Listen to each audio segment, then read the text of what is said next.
نحمدہ ونصلی علی رسولہ الکریم۔ میرے بھائیوں، دوستوں، بزرگوں، اللہ رب العزت نے حضور صلی اللہ علیہ وسلم کو ایسی جگہ بھیجا تھا، ایسے لوگوں میں، ایسی بستیوں میں کہ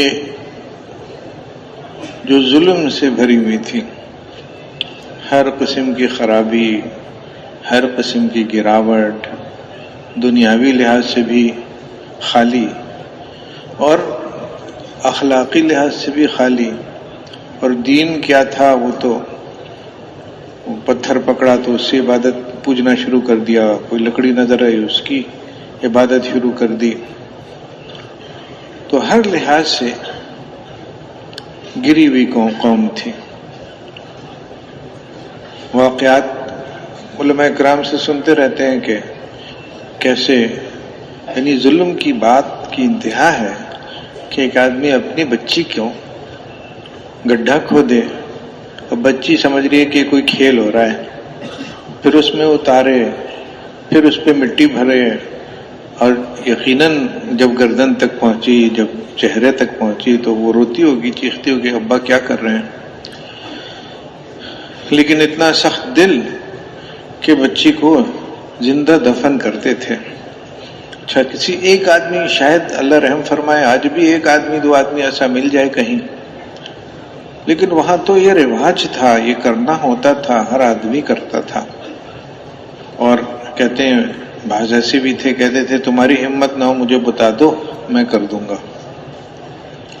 اور یہ ایک ان کی ظلم کی بات ہے، جس کا دل اتنا سخت ہو جائے تو باقی زندگی میں کیا کچھ نہیں کرتا ہوگا۔ تو ایسے لوگوں میں حضور صلی اللہ علیہ وسلم کو اللہ رب العزت نے بھیجا۔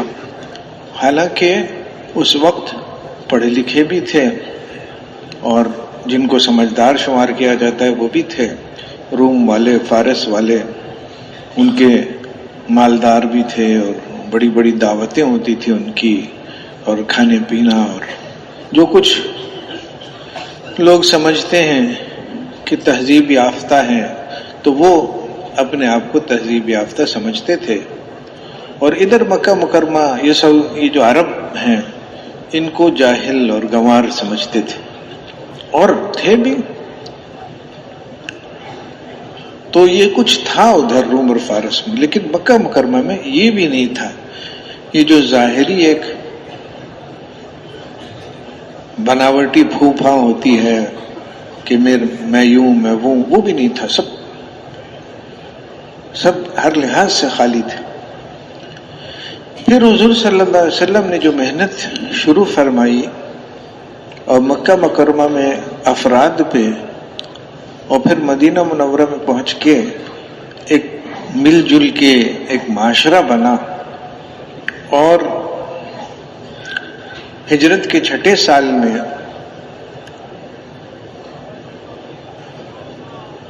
صلح حدیبیہ جو ہوئی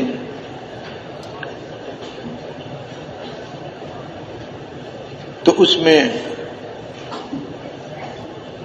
اللہ رب العزت نے اعلان کر دیا کیا میں نے تمہارے لیے کھلی فتح دی۔ حالانکہ وہ صلح بالکل دب کے کی گئی اور ہر شرط مانی گئی۔ کافروں نے عجیب عجیب شرطیں لگائیں، عجیب عجیب کافروں نے شرطیں لگائیں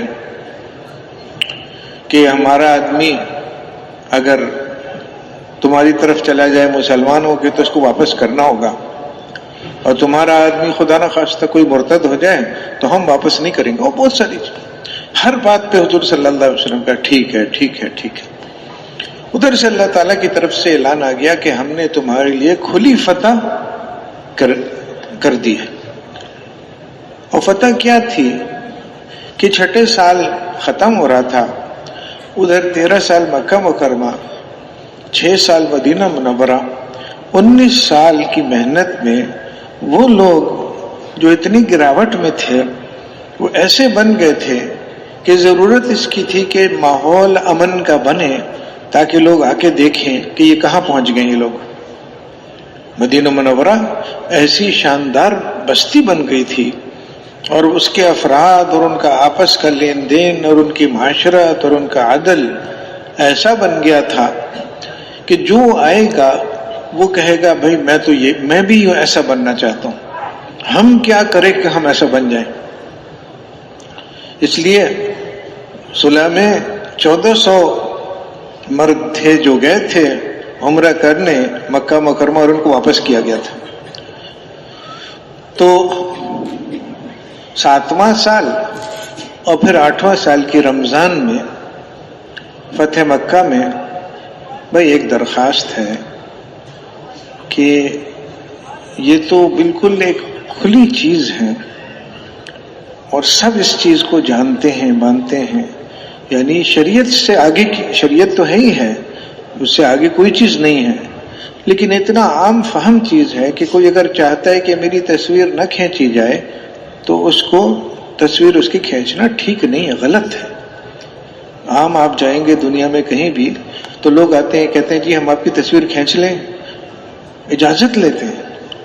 تو یہاں بھی اتنا تو ہونا چاہیے کہ مسجد میں بیٹھے ہیں، دینی ماحول ہے، تو مہربانی کر کے تصویر ہرگز نہ لیں، کسی نے لے لی تو مٹا دیں، کیونکہ یہ ساری تصویریں بغیر اجازت ہیں۔ تو میں عرض کر رہا تھا کہ وہ فتح مکہ 2 سال بعد ہوا، یہ حدیبیہ ہے جس میں امن قائم ہو گیا، دروازہ کھل گیا کہ آؤ دیکھو مدینہ منورہ۔ جنگ ختم ہو گئی، مستقل جنگ چل رہی تھی کافروں سے مشرکوں سے، اب وہ جنگ بندی ہو گئی، اور اب رشتہ داریاں تھیں، دوستیاں تھیں، تو مکہ مکرمہ والوں کے لیے موقع ملا اور چاروں طرف کے قبائل موقع ملا کہ آؤ دیکھو مدینہ منورہ اپنے دوستوں سے ملو، اور اس بہانے سے وہ دیکھتے تھے کہ یہ لوگ کتنا اونچا پہنچ گئے، کیا تھے کیا بن گئے۔ تو 2 سال بعد فتح مکہ میں 10,000 کا لشکر لے کے حضور صلی اللہ علیہ وسلم پہنچے، ادھر 1400 ادھر 10,000، 2 سال میں۔ وہ تو جو آتا تھا وہ کہتا تھا یہ کیا ہو رہا ہے، مجھے بھی یہ کرنا ہے۔ تو نتیجہ 13 سال کی محنت کا مکہ مکرمہ میں اور 6 سال کی محنت کا مدینہ منورہ میں، 19 سال کی محنت کے بعد ایسے لوگ تیار ہو گئے کہ دروازہ کھول دیا اللہ تعالیٰ نے، کہ روم کو بھی تم نے دیکھ لیا، فارس کو بھی تم نے دیکھ لیا، وہاں کی شان و شوکت دیکھ لی، اور دیکھو مدینہ منورہ کیا چیز ہے، اور وہاں کی محبتیں، وہاں کا عدل، وہاں کی برکتیں، وہ جو دیکھتا تھا کہتا تھا یہ تو مجھے بھی چاہیے۔ اور اس کے بعد پھر مدینہ منورہ کا نام ہی تھا دار الہجرت، کہ جو اپنی زندگی دیکھ لی اور اس کو سمجھ میں آ گیا کہ یہ زندگی یہ جینے کے لائق نہیں ہے، تو وہ جائے مدینہ منورہ میں وہ زندگی سیکھے جو اللہ تعالیٰ نے انسانوں کے لیے پسند کی، جو واقعی جینے والی زندگی ہے۔ 13 سال اور 9 سال 6 سال 19 سال کی محنت ہوئی۔ ایسے لوگ جو کسی لائق کسی لحاظ سے نہیں تھے، وہ ایسے بن گئے کہ ان میں کوئی کمی کسی لحاظ سے نہیں تھی۔ آخر میں نتیجہ نکلا، وہ تو سب کو بہت پسند ہے، اور اس کی ذکر بھی کرنا بھی چاہیے کہ اخلاق ہوں اور معاملات ٹھیک ہوں اور معاشرت ٹھیک ہو اور عدل ہو تو ٹھیک ہے، لیکن کیسے ہو، وہاں پہنچیں گے کیسے؟ میرے بھائیو دوستو، آج جو محنت ہو رہی ہے تو وہ اسی چیز کی ہو رہی ہے کہ وہ جس محنت سے حضور صلی اللہ علیہ وسلم، کیونکہ حضور صلی اللہ علیہ وسلم ایسا نہیں ہے کہ بس کر کے چلے گئے اور کچھ نہیں چھوڑا، وہ تو نمونہ ہے۔ نمونہ وہ ہوتا ہے کہ جس کو دیکھ کے پھر بہت سی، وہ درزی کو نمونہ دیتے ہیں، کہتے ہیں کہ اس نمونے پہ 20 جوڑے بنانے ہیں تمہیں، تو وہ کوشش کرتا ہے کہ ویسا بنائے۔ تو نمونے کا مطلب ہی یہی ہے، جس ذات کو، جس شخصیت کو، جس ہستی کو اللہ رب العزت نے کہا ہے کہ حضور صلی اللہ علیہ وسلم تمہارے لیے بہترین نمونہ ہے، اس کا مطلب یہ ہے کہ ان کی چیزیں ساری اسی لیے تو ہیں کہ اس کی نقل اتاری جائے، اس جیسا بہت سے لوگ اسی جیسے، ساری امت اسی جیسا کرے جیسے انہوں نے کیا. تو یہ 19 سال کی محنت جس سے انسان یہاں سے وہاں تک پہنچے، مکہ مکرمہ میں جاہلیت کے زمانے کی گراوٹ سے لے کے وہ جو مدینہ منورہ میں کمال تھا انسانیت کا وہاں تک پہنچے، یہ محنت حضور صلی اللہ علیہ وسلم نمونہ ہے محنت کا کہ ایسے کام کیا جاتا ہے. تو آج جو نام بہت سے دیے ہیں، تبلیغ و دعوت اور مختلف چیزیں، مختلف نام دیے جاتے ہیں تبلیغ والے،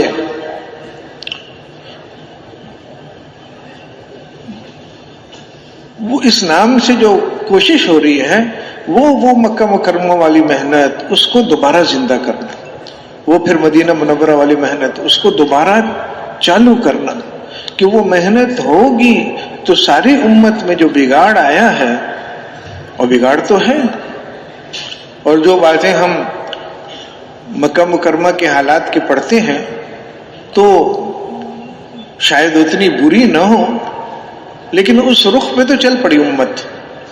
تو واپس لانے کا طریقہ وہی ہے جو حضور صلی اللہ علیہ وسلم نے استعمال فرمایا، اور 19 سال کی محنت میں کہاں سے کہاں امت پہنچ گئی.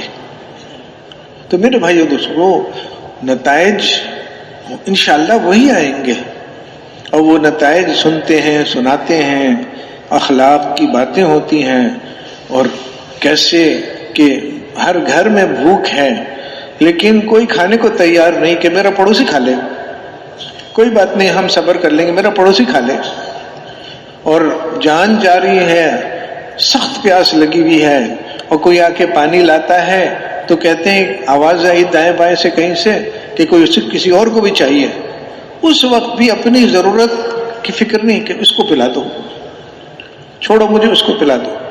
اور پیاس کی حالت میں جان چلی گئی لیکن دوسرے کی حاجت کو پیچھے نہیں کیا کہ نہیں میری حاجت کی فکر نہیں کرو، اس کو پلاؤ. تو یہ واقعات واقعی شاندار ہیں. وہ ذکر ہوتا رہتا ہے کہ حضرت علی رضی اللہ عنہ کی ڈھال گری، یہودی نے اٹھا لی. اب حضرت علی رضی اللہ عنہ امیر المومنین تھے، خلیفہ تھے، وہ کہتے کہ لاؤ میری ڈھال. نہیں، وہ گئے قاضی کے پاس، اور قاضی سے فیصلہ کروایا، وہ فیصلہ ان کے خلاف ہو گیا اور انہوں نے مان بھی لیا. اب یہ واقعی ایسی عدل کی مثال ہے کہ ہر کافر، مسلمان، ملحد سب کہیں گے یہ تو بڑی شاندار، یہ ہے، ایسا ہونا چاہیے. تو یہ جو نتائج ہیں یہ تو سب کو بہت اچھے لگتے ہیں. اس میں تو اسلام کی بھی شرط رہی ہے کہ ایسی معاشرت، ایسے اخلاق، لین دین. واقعہ سنایا جاتا ہے کہ صحابی گئے اور گھوڑا کوئی بیچ رہا تھا، پوچھا کتنے میں دو گے؟ اس نے کہا 100. نے کہا 200 میں دے دو گے؟ کہا 200 میں لے لیجیے. 300 میں، 400 میں، 500 میں. 500 600 کتنے پہ جا کے سودا ہوا. اب وہ ساتھ کھڑے تھے تو وہ پوچھنے لگے کہ یہ کیا کیا آپ نے؟ وہ تو 100 میں دے رہا تھا.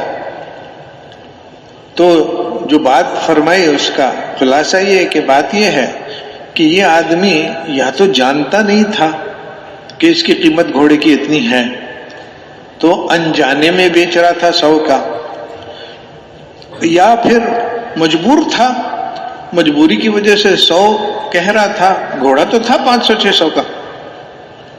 تو میں کسی کی مجبوری سے فائدہ اٹھاؤں، میں کسی کی قیمت بھاؤ نہ جاننے سے فائدہ اٹھاؤں، یہ نہیں ہو سکتا. کیونکہ حضور صلی اللہ علیہ وسلم سے ہم نے عہد و پیمان کیا تھا کہ ہم ہر مسلمان کے ساتھ خیر خواہی کا معاملہ کریں گے. اب یہ واقعہ تو سب کے سامنے ہے کہ یوں کیا انہوں نے، اور حیرت ہوتی ہے کہ دیکھو کتنا شاندار معاملہ کیا. لیکن پیچھے کیا ہے؟ پیچھے ایک آدمی کے دل کی بات ہے کہ میں حضور صلی اللہ علیہ وسلم سے جو میں نے سیکھا ہے اس سے پیچھے نہیں ہٹوں گا. یہ چیز پیچھے ہے، اس کے نتیجے میں بہت سے اچھے کام ہو رہے ہیں. اب وہ تو ان کی ایک واقعہ ہے نا سودا کا، پتہ نہیں اور کیسے ان کی زندگی باقی اگر غور کریں معلوم ہو تو دن ہر دن ایسے واقعات ہوتے ہوں گے ان کی زندگی میں. تو ہر صحابی کے اور انفرادی، اجتماعی زندگی میں ایسے ایسے شاندار واقعات ہیں کہ جو مثال ہیں، اور مسلمان کے لیے، کافر کے لیے، ملحد کے لیے، اللہ کے منکر کے لیے، سب کہیں گے ہاں یہ تو بڑی شاندار بات ہے، یہ تو بڑی شاندار بات ہے، اس میں تو کوئی ہے ہی نہیں اختلاف۔ لیکن یہاں تک پہنچے کیسے؟ تو میرے بھائی اور دوست، وہ اس میں جا کے پھر راستے الگ ہو جاتے ہیں۔ حضرت عدی بن حاتم رضی اللہ تعالیٰ عنہ مسلمانوں سے ہونے سے پہلے عیسائی تھے اور سردار تھے،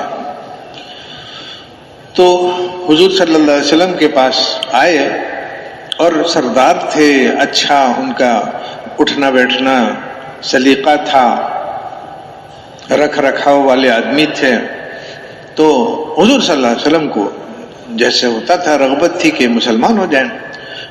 وہ کہتے ہیں کہ نہیں، میں تو پہلے سے ایک دین پر ہوں۔ تو حضور صلی اللہ علیہ وسلم جو بات فرمائے اس کا خلاصہ یہ تھا کہ عدی، تم جو میرے ساتھ نہیں دیتے، میرے ساتھ نہیں جوڑ رہے، وہ اس لیے کہ تم دیکھتے ہو کہ یہ گرے پڑے لوگ میرے ساتھ ہیں، عوام الناس، کوئی بہت زیادہ سمجھدار، کوئی بہت زیادہ مالدار ایسے نہیں ہے۔ تو یہ محنت، حضرت عدی اس وقت تو عدی تھے، مسلمان نہیں تھے، یہ محنت نہیں سمجھ میں آ رہی تھی جس کا نتیجہ آگے ہونا تھا۔ حضور صلی اللہ علیہ وسلم نے محنت سے نظر ان کی ہٹائی اور کہا نتیجے کی طرف دیکھو کہ عدی ایک وقت آئے گا کہ ہیرا مقام سے ایک عورت چلے گی، نوجوان، زیوروں میں لدی ہوئی، اکیلی، اور وہ مکہ مکرمہ آ کے خانہ کعبہ کا طواف کر کے واپس جائے گی، اور کوئی اس کو میلی نگاہ سے دیکھنے والا نہیں ہوگا۔ تو وہ جو نتیجہ جو کہ ہر کافر مسلم کو سمجھ میں آئے گا کہ یہ تو بہت اچھی چیز ہے، وہ انہوں نے حضور صلی اللہ علیہ وسلم نے حضرت عدی کے سامنے رکھا، اور وہ بھی حیران ہوئے کہ ہیرا، ان کو تو پتا تھا کہ راستے میں کتنے ڈاکوؤں کے قبائل، طرح طرح کے لوگ تھے، تو یہ وہاں سے ایک اکیلی عورت زیوروں میں لدی ہوئی آئے گی اور ایسا امن ہوگا۔ تو نتیجہ رکھا جاتا ہے، کیوں کہ لوگوں کو محنت کی طرف متوجہ کریں۔ محنت نہیں سمجھ میں آتی کہ یہ کون سی بات ہے، یہ غریب لوگ جمع ہیں، اور وہ جیسے حضور صلی اللہ علیہ وسلم مکہ مکرمہ میں کہ حضرت عمر رضی اللہ عنہ کہتے ہیں میں 40واں مسلمان ہوں۔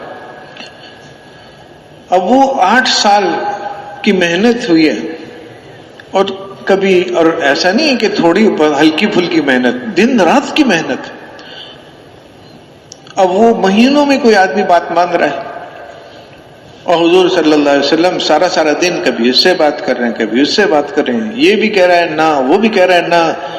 تو کوئی دنیا والا دیکھے گا، میری جیسے دیکھے گا، تو کہے گا یہ تو کچھ نہیں ہو رہا ہے مکہ مکرمہ میں، جو ہو رہا ہے وہ تو روم میں ہو رہا ہے، دیکھو وہاں کیسی فوجیں ہیں اور کیسے ان کا فوجی نظام ہے، تربیت ہے، اور وہاں دیکھو فارس والوں کے پاس کیسے گھوڑے ہیں اور کیسے جنگوں میں لڑتے ہیں، کیسے ان کے مالداروں کی زندگی۔ ہم تو کہیں گے یہاں ہو رہا ہے، فارس میں ہو رہا ہے، روم میں ہو رہا ہے، مکہ مکرمہ میں تو کچھ نہیں ہو رہا ہے۔ اور وہ جو ایک ہے ہستی، شخصیت، وہ تو کوئی ان کی مانتا ہی نہیں ہے، کبھی ادھر جاتے ہیں کبھی ادھر جاتے ہیں، کوئی سن ہی نہیں رہا ہے ان کی، وہاں تو کچھ نہیں ہو رہا ہے۔ محنت نہیں سمجھ میں آ رہی ہے۔ وہ تو جب نتیجہ سامنے آئے گا تو روم والے، فارس والے، ان کی سمجھ میں آئے کہ یار یہ تو بڑی شاندار کام ہو گیا، وہ کام وہ نہیں سمجھ میں آیا۔ تو وہ محنت حضور صلی اللہ علیہ وسلم، وہی محنت تھی، آج بھی ان نتائج کی تلاش میں ساری دنیا ہے۔ لیکن کوئی کہتا ہے کہ اس کے لیے پیسہ ہونا چاہیے، کوئی کہتا ہے کہ اس کے لیے تعلیم کی ضرورت ہے، کوئی کہتا ہے کہ اس کے لیے وہ صنعت چاہیے، کوئی کہتا ہے زراعت مضبوط ہونی چاہیے۔ تو مسائل، نتائج، انہیں نتیجے تک پہنچنے کی کوشش ہو رہی ہے، لیکن مختلف راستے بتائے جا رہے ہیں۔ اور میرے بھائی دوستو، سچی بات ہے کہ ہم اور آپ تو اس چیز کو جانتے ہیں کہ راستہ ایک ہی ہے، وہ ہے جو حضور صلی اللہ علیہ وسلم ہمارے لیے کر کے، چل کے انہوں نے دکھا دیا کہ دیکھو یہ راستہ ہے، وہاں تک پہنچنا ہے۔ دنیا کی خیریں ہی صرف، ابھی تک تو دنیا کی خیروں کی بات ہو رہی ہے، آخرت تو آخرت ہے۔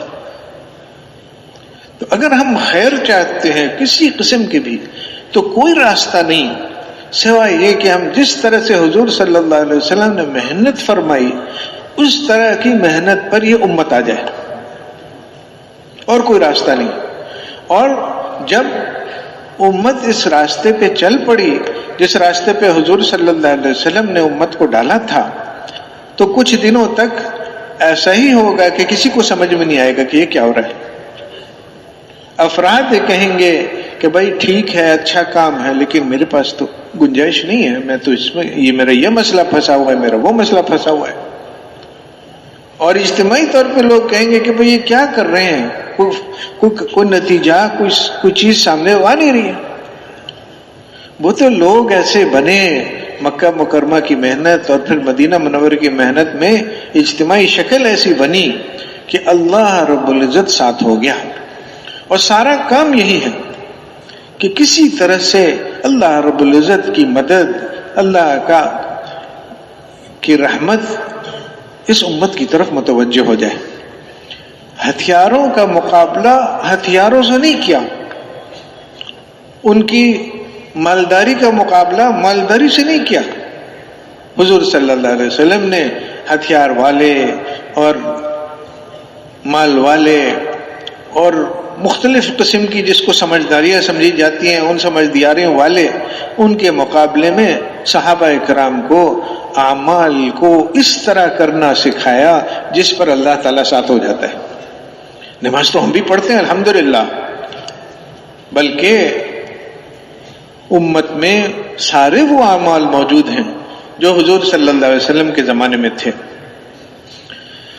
لیکن میرے بھائیو دوستو بزرگو، صرف عمل کافی نہیں ہے، عمل کو اس شکل میں ہونا کہ جس کی وجہ سے وہ قبولیت تک پہنچے۔ مسئلہ اس کا ہے کہ نماز پڑھی تو لیکن کسی کو 10واں حصہ ثواب مل گیا اس کا، کسی کو 9واں حصہ، 8واں حصہ، آدھا، کسی کو پورا ثواب ملا۔ اب نماز دونوں پڑھ رہے ہیں، یہ سارے پڑھ رہے ہیں، لیکن ایک کی نماز ایسی ہے کہ پورا ثواب مل رہا ہے، ایک کی نماز ایسی جس کو کچھ نہیں مل رہا، یہ بھی ہے۔ ایک نماز ایسی بھی ہے، نماز تو ہے، نماز کی شکل ہے، لیکن حقیقت اتنی گر گئی کہ اس نماز کو گندے کپڑے کی طرح لپیٹ کر منہ پر مار دیا جاتا ہے۔ اگرچہ وہ بھی نماز نہ پڑھنے سے تو بہت بہتر ہے، لیکن جو اس نماز پہ ملنا تھا اللہ تعالیٰ راضی ہو جاتا، خوش ہو جاتا کہ میرے بندے نے ایسی نماز پڑھی، اور پھر اس کی دنیا بناتا، آخرت بناتا، اس کے ساتھ ہو جاتا، ضرورت ہے تو فرشتوں کو اتارتا، جو اس بندے کی ضرورت ہے میرا بندہ۔ تو نماز تو یہاں تک پہنچا سکتی تھی لیکن ایسی تھی ہی نہیں۔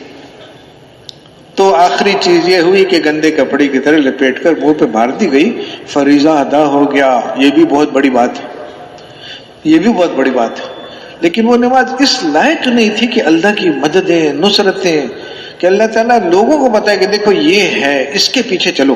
مدینہ منورہ والوں کا اعمال کیسے تھے؟ قبولیت اس درجے کی تھی کہ اللہ تعالیٰ نے ان کو نمونے کے طور پہ ساری دنیا کے لیے رکھا کہ یہ ہے دار الہجرت، زندگی چھوڑنی ہے اپنی، کام کی زندگی چاہتے ہو جاؤ، یہ ہے، ان سے سیکھو۔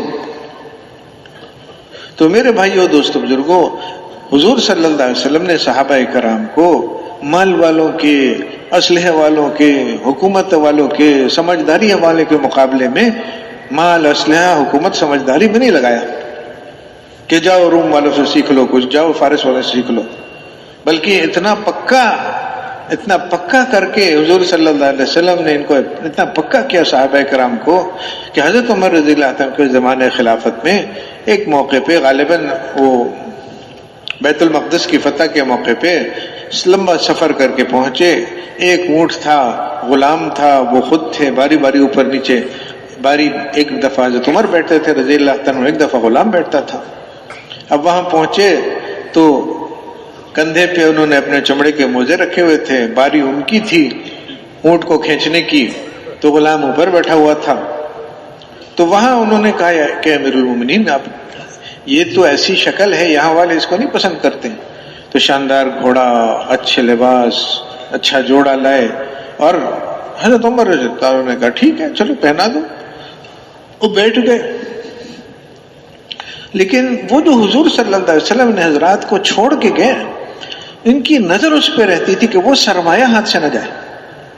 وہ سمجھتے تھے کہ سرمایہ کہاں ہے، ہماری زندگی جو ٹھیک چل رہی ہے، اس میں جو خیر ہے، اس میں جو خوبی ہے، وہ مال نہیں ہے، وہ اسلحہ، لوگوں کا واہ واہ زندہ باد نہیں ہے، وہ جو صفات ہیں جس کی وجہ سے اللہ تعالیٰ یہ چیزیں ہمارے ساتھ کر رہا ہے، وہ صفات ہیں۔ گھوڑے پہ بیٹھے اور دل پر نظر کیا اور چھلانگ مار کے نیچے آ گئے، اترے اور کہا میرے کپڑے لاؤ، کہ میرا دل بدلا ہوا میں دیکھ رہا ہوں کہ یہ جو میرا دل تھا جس میں جو صفات تھیں، جو خوبیاں تھیں حضور صلی اللہ علیہ وسلم سے جو ہم لے کے آئے تھے، اس میں کمی محسوس ہو رہی ہے۔ اور پھر فرما دیا بہت وضاحت سے کہ ہم ایک ایسی قوم تھے جو ذلیل تھے، اور اللہ تعالیٰ نے پھر ہمیں عزت بخشی۔ تو عزت کس چیز پہ بخشی؟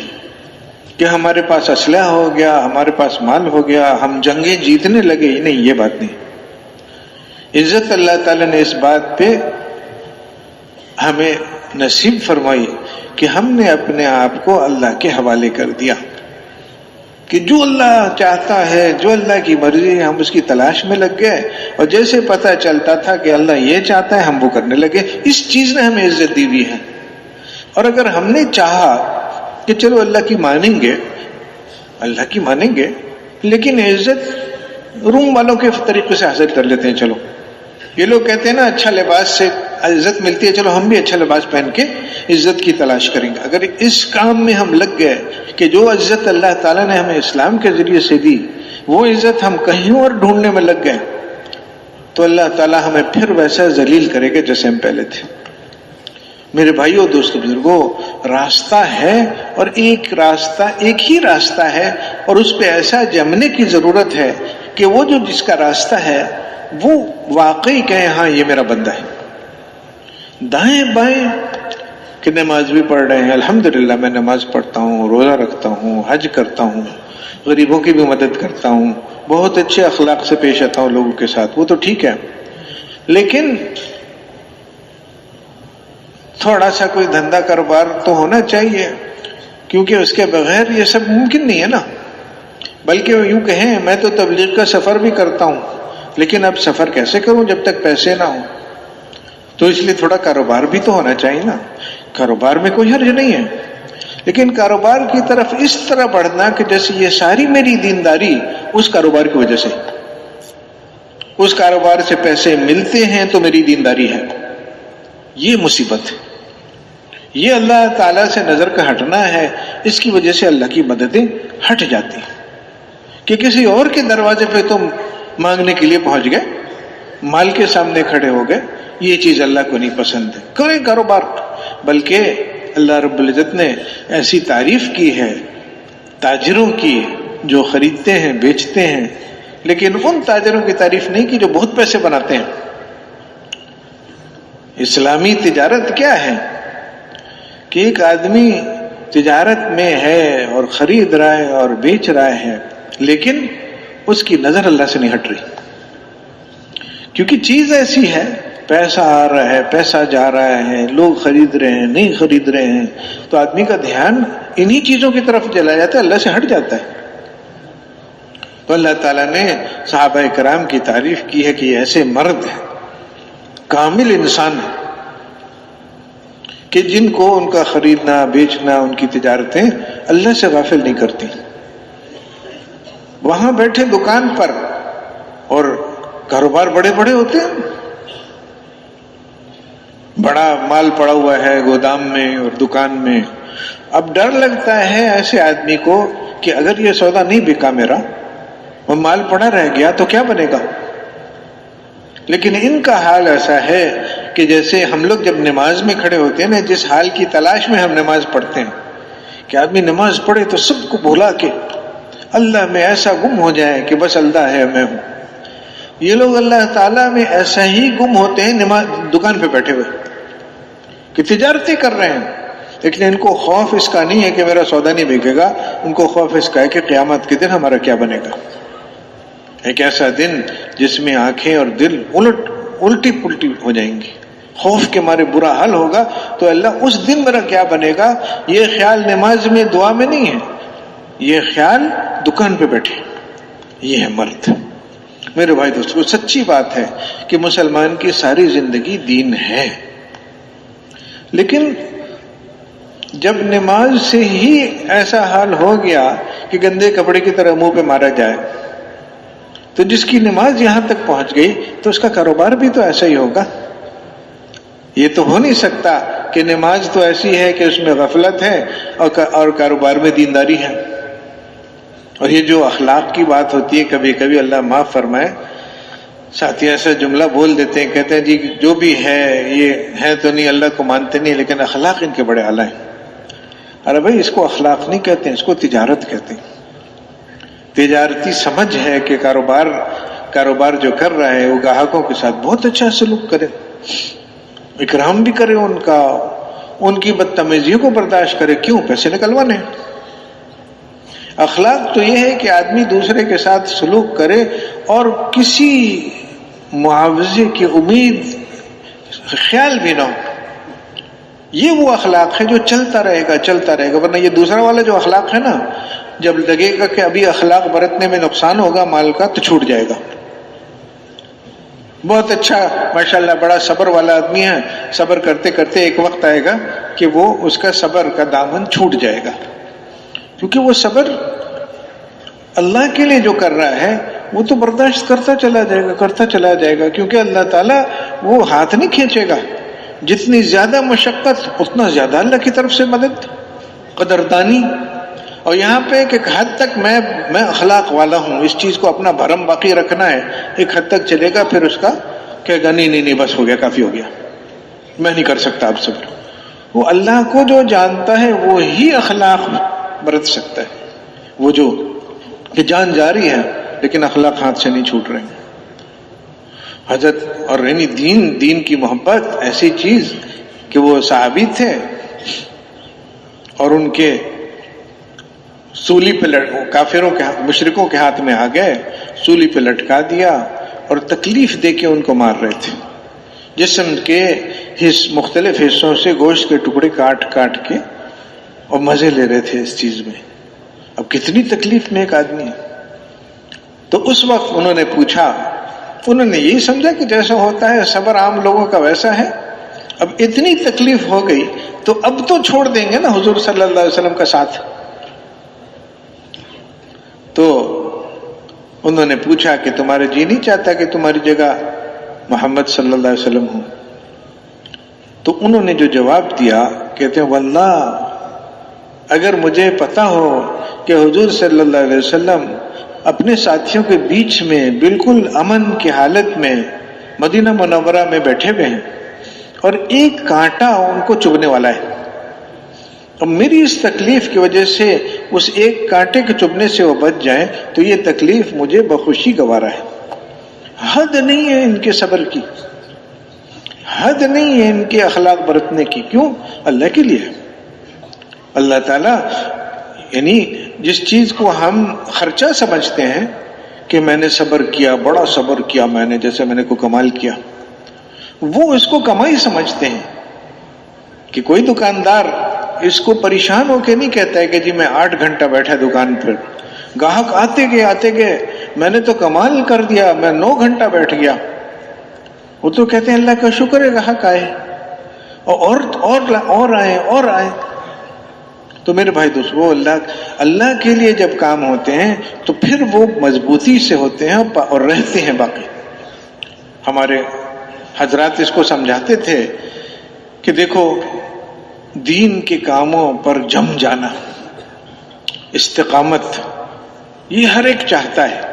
اللہ کا فضل سے کوئی ایسا نہیں ہے کہتا نہیں نماز نہیں پڑھنی چاہیے، لیکن کبھی تکبیر اولیٰ چھوٹ جاتی ہے، کبھی جماعت چھوٹ جاتی ہے، تو استقامت نہیں ملی، جم نہیں سکا۔ تو استقامت کیسے ملے؟ تو ہمارے ایک بڑوں سے کسی نے پوچھا کہ جی یہ بتا دیجئے کوشش تو کرتے رہتے ہیں اچھے کاموں کرنے کی، لیکن ہاتھ سے نکل جاتی ہے بات. تو استقامت کیسے ملے؟ انہوں نے فرمایا مجھ سے کیا پوچھتے ہو؟ دکاندار سے پوچھو کہ دکاندار جس کی دکان 8 بجے صبح کھلتی ہے، وہ دکان 8 بجے صبح کھلتی ہے، سردی میں بھی، گرمی میں بھی، بارش میں بھی، بیمار ہے اس وقت بھی، بخار آئے اس وقت بھی، گھر پہ مہمان آئے اس وقت بھی، بیوی سے جھگڑا ہو گیا اس وقت، کوئی حال ایسا نہیں ہے. یعنی دکان بند ہوتی ہے تو بازار والے کہتے ہیں اللہ خیر کرے، کیا ہو گیا اس کے ساتھ، کوئی حادثہ پیش آیا؟ یہ ہو نہیں سکتا ہے کہ ممکن ہو کہ دکان کھلے اور یہ کھلے نہ. اسی کو استقامت کہتے ہیں. یہ جم گیا، اپنی دکان کو کھولنے پہ یہ جم گیا. اور کوئی معروف چیز ہے، ایسا ہی ہوتا ہے. وجہ کیا ہے؟ وجہ وہ یقین ہے کہ اس کو یقین ہے کہ مال نہیں ہوا تو میری تو بھٹا بیٹھ جائے گا، مال کے بغیر میرے سارے مسائل بگڑ جائیں گے. تو مال کا یقین نے اس کو دکان پر استقامت دے دی. اب ہر حال میں وہ دکان کھولے گا. کیوں؟ کیونکہ مال کے بغیر تو کام نہیں چلیں گے اور مال دکان سے ملے گا. میرے بھائیوں دوستوں، کوشش یہ ہو رہی ہے کہ امت میں کم سے کم ایک ایسا طبقہ تیار ہو جو کہے کہ میرے کام تو اللہ کے بغیر نہیں چلیں گے. قارون جتنا مال ہو جائے میرے پاس، فرعون جیسی حکومت ہو جائے میرے پاس، قوم سبا کے بڑے باغ تھے، اتنے پھل گر رہے ہوتے تھے پک پک کے کہ ایک ٹوکری پہ ایک عورت خالی ٹوکری لے کے ایک طرف سے جائے باغ کے اندر اور دوسری دروازے سے نکلے تو ٹوکری بھر جاتی تھی. ویسے میرے باغ ہو جائیں. لیکن اللہ ساتھ نہیں ہے تو جیسے وہ سارے ہلاک ہوئے، میں بھی ہلاک ہوں گا. یہ نہیں کہ تھوڑے بہت اللہ تعالیٰ ناراض ہیں تو تھوڑے بہت حالات بگڑیں گے، نہیں، میں ہلاک ہو جاؤں گا. تو جو لوگ اس چیز کو سمجھ گئے کہ میرے تو اللہ کی مدد کے بغیر گزارا نہیں ہے، وہ پھر اللہ تعالیٰ کا کوئی حکم دائیں بائیں نہیں ہونے دیں گے. حکموں میں ایک حضرت ہمارے علماء کرام نے درجات بنائے ہیں کہ یہ فرض ہے، یہ واجب ہے، اور یہ سنت ہے، اور یہ مستحب ہے درجات. لیکن آپس میں کہ اگر ان دونوں اعمال کا آپس میں کوئی ٹکراؤ ہے، یہ ہو سکتا ہے وہ نہیں ہو سکتا، تو یہ کرنا وہ چھوڑ دینا. وضو میں پانی تھوڑا ہے، اب وہ 3 دفعہ چہرہ دھونا چاہیے، لیکن اگر میں نے 3 دفعہ چہرہ دھوئے تو میرے ساتھی کے لیے وضو کا پانی نہیں ہے، تو چلو پھر 1 دفعہ دھو لو. سنت ہے اس موقع پہ، کیونکہ وہ اس کا فرض ہاتھ سے جائے گا تو ٹھیک ہے، سنت ایک چھوڑ دو. لیکن اس کا یہ مطلب نہیں ہے کہ بعض عمل ہلکے ہیں اور بعض بھاری ہیں. ہر عمل اللہ تک پہنچانے میں برابر ہے. کہ ایک آدمی شوق کے ساتھ ایک مستحب میں لگا ہوا ہے، ارے شاید اسی مستحب میں لگنے سے اس کی بخشش ہو جائے. ہر عمل ایسا ہے کہ اللہ تعالیٰ کی رحمت کو کھینچنے والا ہے. اس پہ جم گیا، کسی عمل پہ جم گیا، شاید اللہ تعالیٰ اس کو اسی وجہ سے گویا اس نے اللہ نے دیکھ لیا کہ اس بندے کو مجھ سے محبت ہے. عمل کیا ہے کہ اللہ کو دکھاتے ہیں کہ اللہ یہ بھی مشکل آئی ہوئی ہے میرے پاس، وہ بھی مشکل آئی ہوئی ہے میرے اوپر، یہ بھی تنگی ہے وہ بھی تنگی ہے، لیکن میں اس بات کو جانتا ہوں کہ ساری تنگیاں، ساری مشکلات تیرے ہاتھ میں، تیرے سامنے کچھ نہیں ہے، میں تیری مانوں گا بس. اب وہ ماننے کا فرض ہے، واجب ہے، سنت ہے، مستحب ہے، وہ مسئلہ ہی ختم ہو گیا. جو بھی ہے میں مانوں گا. میرے بھائی دوست، وہ مختلف حالات کے باوجود اللہ تعالیٰ کی ماننا، اللہ تعالیٰ کو اپنی محبت دکھانا ہے، اور اللہ رب العزت کو یہ دکھانا ہے کہ اللہ میں یہ بات سمجھ گیا کہ تیرے بغیر گزارا نہیں ہے، باقی ساری دنیا کے بغیر گزارا ہے. یہ جو قربانی ہوتی ہے، قربانی، حضرت ابراہیم علیہ السلام کی ساری زندگی قربانی ہی قربانی ہے. تو قربانی جو ہے وہ قرب سے ہے کہ میرے اور اللہ کے درمیان ایک چیز آ گئی، ہٹاؤ اس کو راستے سے. بیٹی کی محبت آ گئی، ہٹاؤ اس کو راستے سے. بیوی بچے، ان کی محبت آ گئی، جاؤ ان کو صحرا میں چھوڑ کے آ جاؤ. ایک ایک، اور حضرت ابراہیم علیہ السلام ہر موقع پہ کہ ہاں حاضر، لبیک، جو حکم میرے رب کا حکم آ گیا، آگے کوئی بات نہیں کہ ذبح کرو اس کو، تو پہنچ گئے کہ ٹھیک ہے یہ حکم ہے، یہ کرنا ہے۔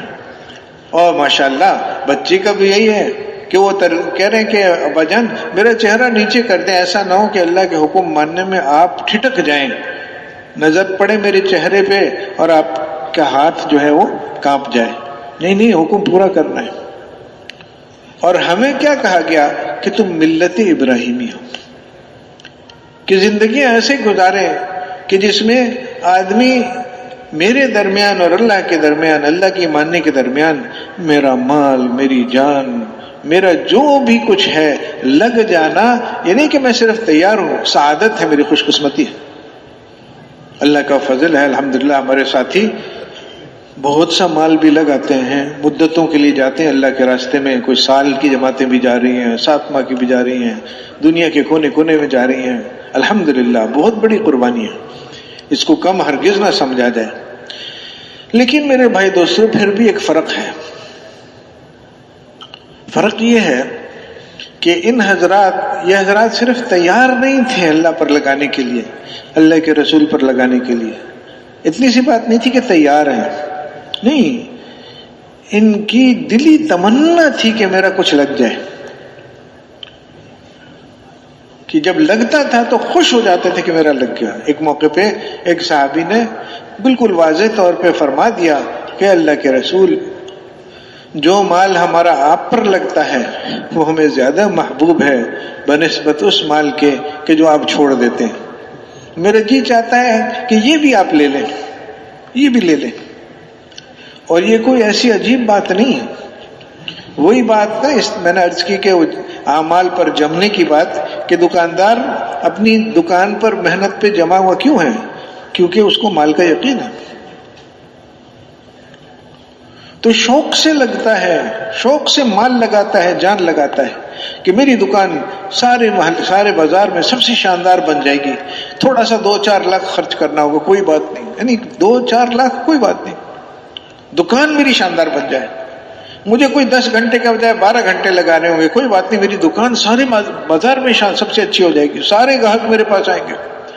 اب یہ شوق سے سارے کام ہوتے ہیں، یہ نہیں ہوتا کہ ارے کیا کریں 2 گھنٹہ بڑھانا پڑے گا دکان پہ، گاہک زیادہ آ گئے، بڑی مصیبت آ گئی، ایسا تھوڑی ہوتا ہے۔ اچھا الحمدللہ میری دکان چل پڑی، گاہک زیادہ آنے لگے، تھوڑا مال لگانا ہوگا، چلو لگاؤ، تھوڑی جان لگانے کو چلو لگاؤ، کیونکہ یہاں سے ہونا سمجھ رہے ہیں۔ میرے بھائیو دوستو، وہ جو مدینہ منورہ میں زندگی بنی، جو زندگی نمونہ ہے قیامت تک کے سارے انسانوں کے لیے، ہوا میں اڑنے لگے ہیں اور پتہ نہیں کہاں کیا کیا کاروبار کر لیں، کیا کیا کمالات کر لیں، ان کی زندگی نہیں بنے گی۔ سب کچھ کرا کے برکتیں نہیں ہوں گی، محبتیں نہیں ہوں گی، پریشانیاں بڑھتی چلی جائیں گی، کیونکہ اللہ رب العزت ان چیزوں میں جو ان راستوں پہ جو چلتے ہیں ان کو موقع دیتا ہے کہ واپس آ جاؤ، واپس آ جاؤ۔ اور موقع کیسے دیتا ہے کہ ان کو جن چیزوں پر بھروسہ ہو گیا کہ یہ جو ہے نا یہ ہو جائے، کہ میرے پاس 1 لاکھ ہے، میرے پاس 2 ہو جائیں، تو اللہ تعالیٰ ان کو 2 دے دیتا ہے۔ لیکن وہ جو پہلے مصیبتیں تھیں وہ تھوڑی بڑھا دیتا ہے، کہ تمہارا خیال تھا کہ 2 سے کام چلے گا، اچھا چلو یہ لو 2، اور دیکھو کام تو اور بگڑ گئے۔ اس کا کیا مطلب ہے؟ آدمی تھوڑا ٹھہرے، سوچے کہ یہ کیا ہو رہا ہے۔ ہر آدمی اپنی زندگی میں دیکھ سکتا ہے کہ خیال تھا کہ 10,000 بس ہو جاتے نا تو میرا کام چلتا، 10 ہو گئے، کام وہیں کا وہیں، اچھا چلو 20 نا، 20 میں ہو جاتا، 20 ہو گئے، وہ کام وہیں کا وہیں، بلکہ اور بگڑ رہا ہے کہ گھر میں پہلے 1 آدمی کام کرتا تھا تو الحمدللہ کھا پی رہے تھے، لیکن نہیں تھوڑی سی کمی، اچھا چلو 2 کام کرنے لگے، اور پھر بھی وہیں کا وہیں، سارے کام کر رہے ہیں پھر بھی وہیں کا وہیں۔ یہ کیا ہے؟ اللہ رب العزت موقع دے رہا ہے کہ سمجھو اس بات کو کہ یہ راستہ نہیں ہے تمہارے مسائل کے حل ہونے کا، اور یہ اللہ تعالیٰ کی رحمت ہے، اللہ کی یعنی رحم کے ساتھ، محبت کے ساتھ متوجہ ہونا ہے کہ اللہ تعالیٰ یہ معاملہ ہمارے ساتھ کرتا ہے، ہماری مصیبتیں بڑھاتا ہے، کیونکہ یہ مصیبتیں کیوں ہیں؟ ہم راستے سے اتر گئے اور ہم نے وہ راستہ پکڑ لیا جو کہ آخر میں اللہ سب کی حفاظت فرمائے جہنم میں جاتا ہے۔ اللہ کو بھلا کے مسئلے اپنے حل کر رہے ہو، اللہ رب العزت کو جانے بغیر تم کوشش کر رہے ہو کہ میں اللہ کے بغیر بھی میرا گزارا ہو جائے گا، جیسے وہ کرتے ہیں جو اللہ کے انکار کرتے ہیں ہم بھی ساتھ ان کے پیچھے پیچھے ہو جائیں۔ ان کی تجارتیں ہیں تو ان کا کام چلے گا، تو ہماری بھی تجارتیں ہونی چاہیے، ان کی نقل اتارے ہو۔ ہم تو حضور صلی اللہ علیہ وسلم والے راستے کے لوگ ہیں کہ ہمیں تو اللہ کی ضرورت ہے، اللہ ہی کی ضرورت ہے، کہ نہ روم والوں کے پاس کچھ ہے نہ فارس والوں کو کچھ ہے۔ حضور صلی اللہ علیہ وسلم کے ہر عمل میں وہ جان ہے، وہ قیمت ہے، سارا روم سارا فارس کچھ نہیں۔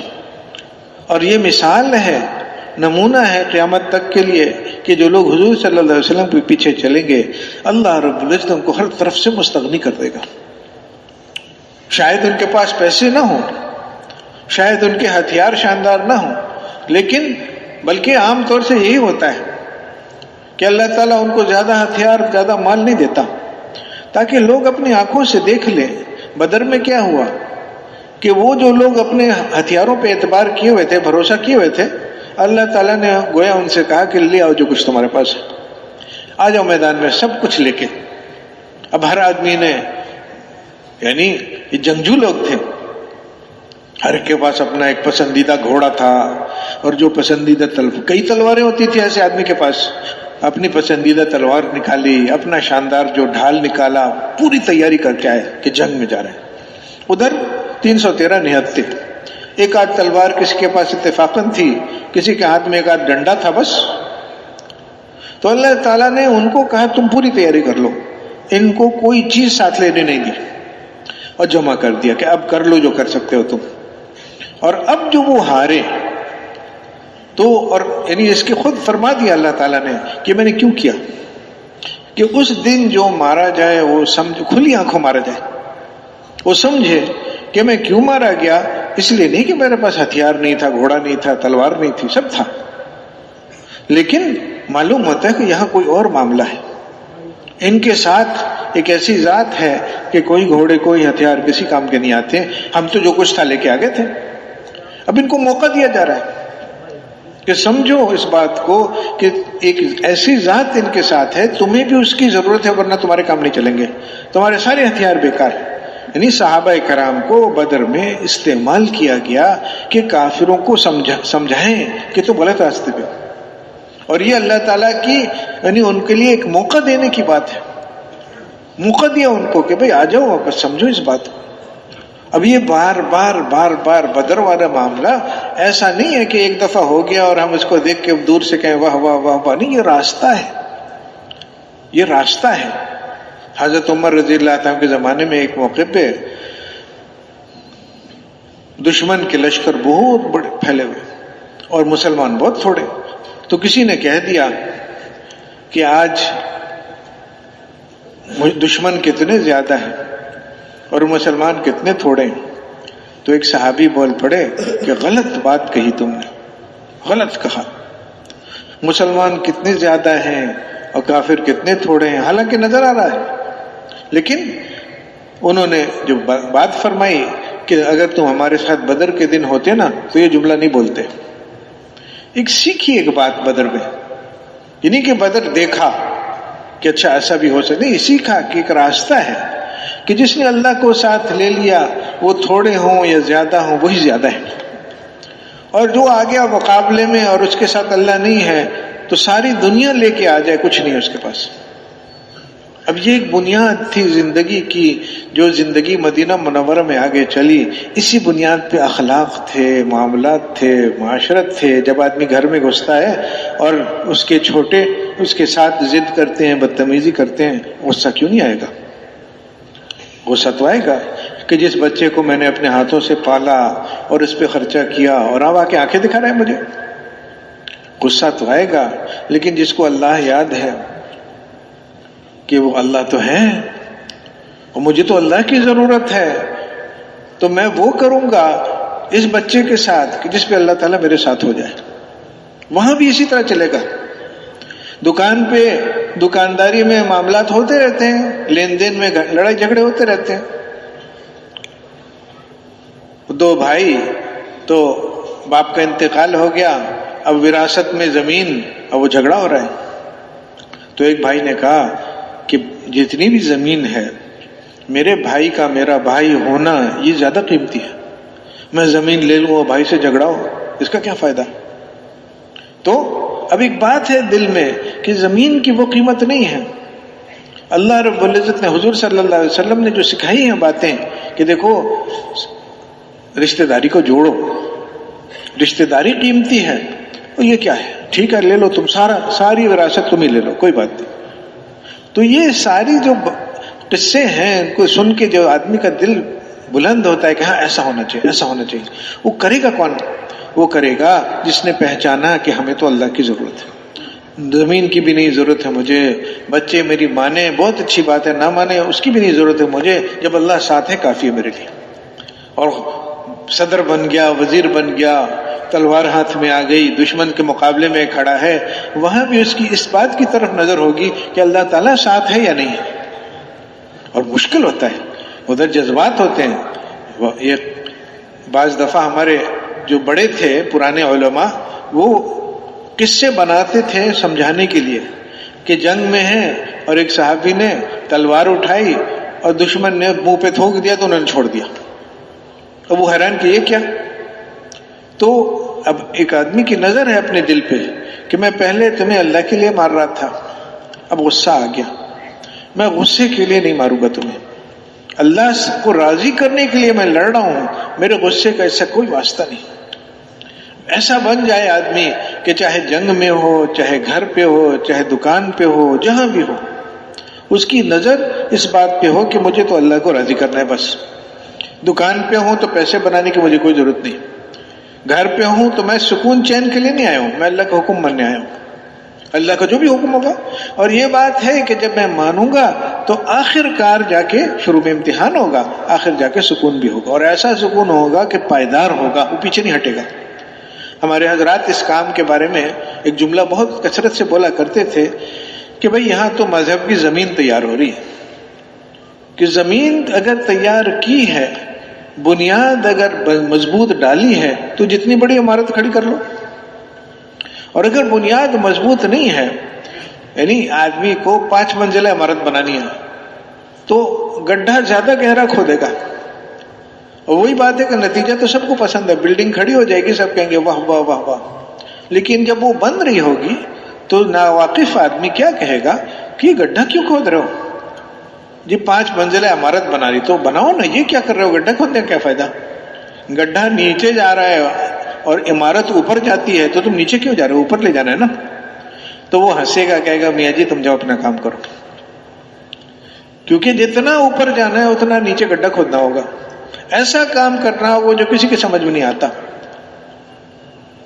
اللہ نے بتایا، اللہ نے عبادت کیا ہے، 2 رکعت نماز پڑھو فجر کی، 3 پڑھو مغرب کی، 1 رکوع ہو 2 نہیں ہو، سجدے 2 ہو، مزہ آ رہا ہے تیسرا کر لوں نہیں،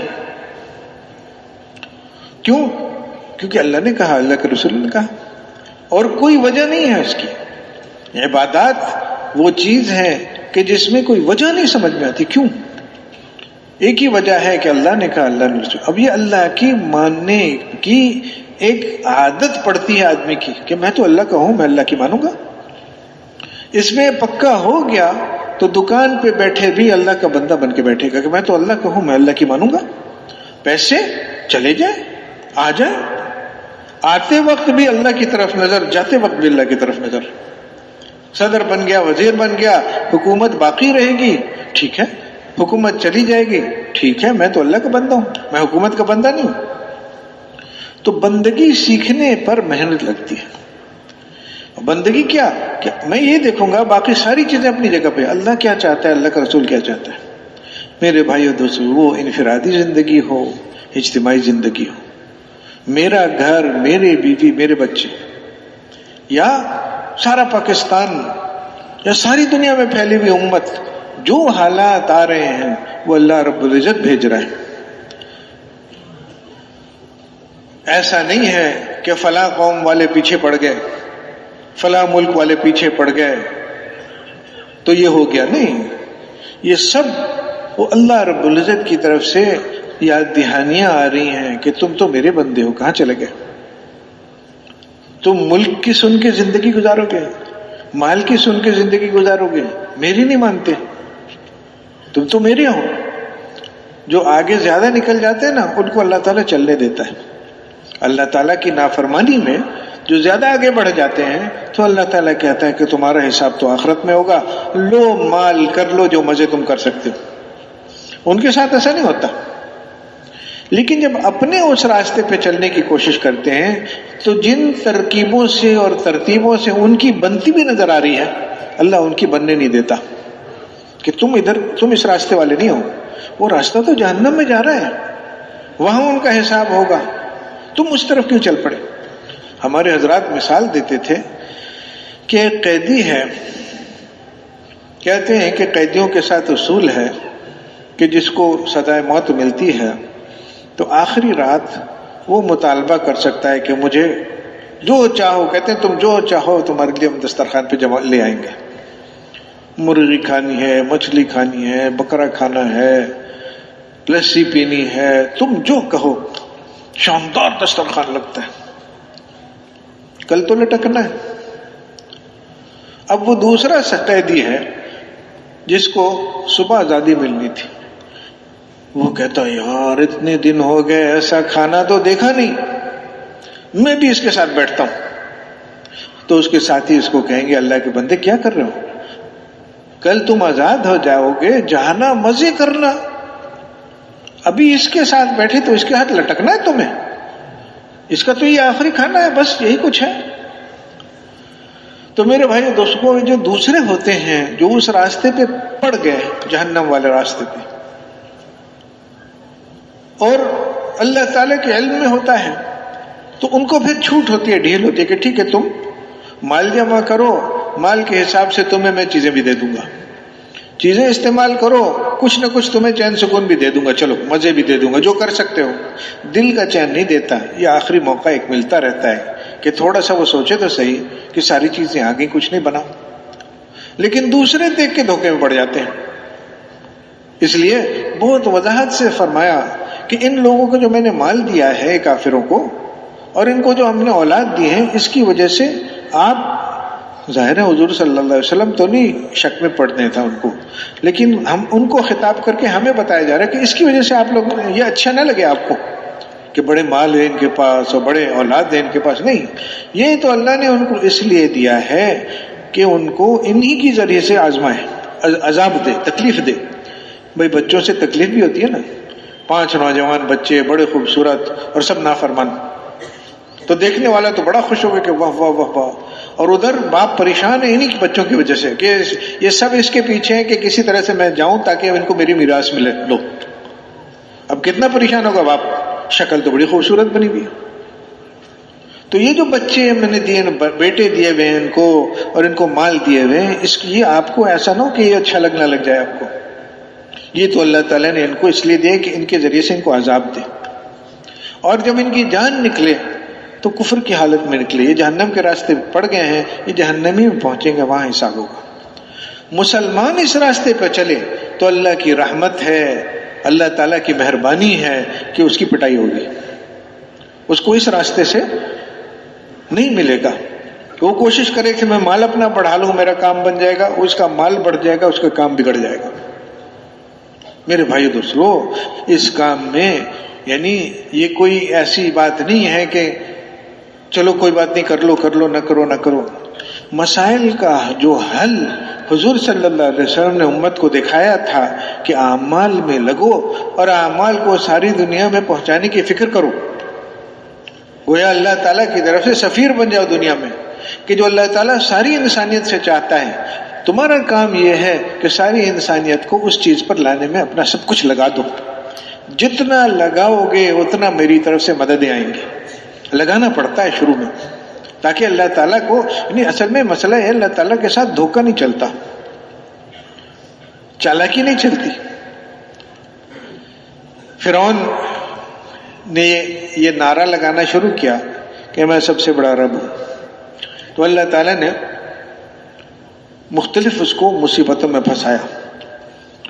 کہ ایک دفعہ مثلاً جو کھانا کھاتے تھے بنی اسرائیل والے وہ تو کھانا ہوتا تھا، بنی اسرائیل والے غلام تھے اور فرعونی سردار تھے، اب وہ کھا رہے ہیں پی رہے ہیں، وہی کھانا جب فرعونی کے منہ میں آتا تھا، پانی منہ میں آتا خون بن جاتا تھا، اور اب فرعون ہے کہتا ہے میں سب سے بڑا رب ہوں، میری چلتی ہے، اچھا کر کے دکھاؤ کچھ، اللہ تعالی کی طرف سے کیا بات ہے کر کے دکھاؤ، اب وہ تو بے بس ہے، تو اب ہونا کیا چاہیے تھا، میں کہہ رہا چالاکی نہیں چلتی، ہونا کیا چاہیے تھا کہ اسی وقت کہتا کہ اللہ میں تو بے بس ہو گیا، میری بات سمجھ میں آ گئی، یہ تو موسیٰ علیہ السلام مجھے سمجھا رہے ہیں کہ اللہ کی چلتی ہے تو اللہ ہی کی چلتی ہے، میری تو چل نہیں رہی ہے، اے موسیٰ علیہ السلام میں مان گیا آپ کی بات ہے، بغیر شرط کے، کیونکہ شرط کوئی ہے تھوڑی، یہ تو سمجھا رہے ہیں اللہ تعالیٰ،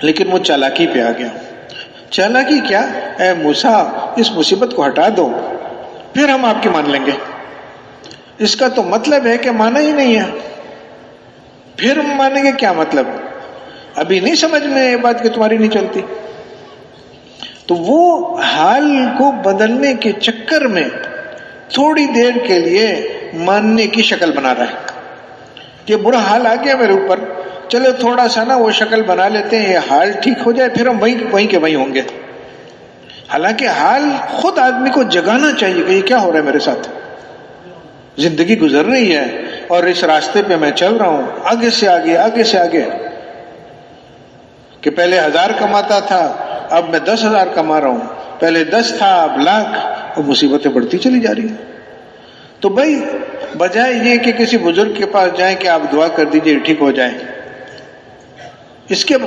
چلے جائیں، لیکن یہ اصل دعا کرنے کی بات یہ ہے کہ یہ جو میں راستے پہ پڑ گیا ہوں مجھے اللہ صحیح راستے پہ ڈال دے، کہ جس راستے میں برکتیں خیریں بھلائیاں ہوں، اب آدمی اس طرف رخ کرے گا تو شاید اللہ تعالیٰ حالات شروع میں نہ بدلے، وہ دیکھنا چاہتا ہے کہ یہ واقعی پکا ہے یا نہیں، جب جم جائے گا پھر اللہ تعالیٰ کی طرف سے، جیسے مدینہ منورہ میں پھر ایسا ایک زمانہ آیا کہ بھوک فاقہ آدھی صف گر جاتی تھی بھوک کے مارے مدینہ منورہ میں، لیکن اس کو جب اس پہ پکے ہو گئے اور اللہ تعالیٰ نے دیکھ لیا کہ ہاں یہ میرے بندے ہیں، اور اس بھوک کے باوجود بھی پیچھے نہیں ہٹے، خوف بھوک پیاس سردی ہر چیز سے آزمایا اور یہ ہر حال میں پکے رہے، تو پھر اللہ تعالیٰ نے روم والوں کا سونا چاندی وہ ڈھیر لگتا تھا مدینہ منورہ میں، فارس والوں کا روم والوں کا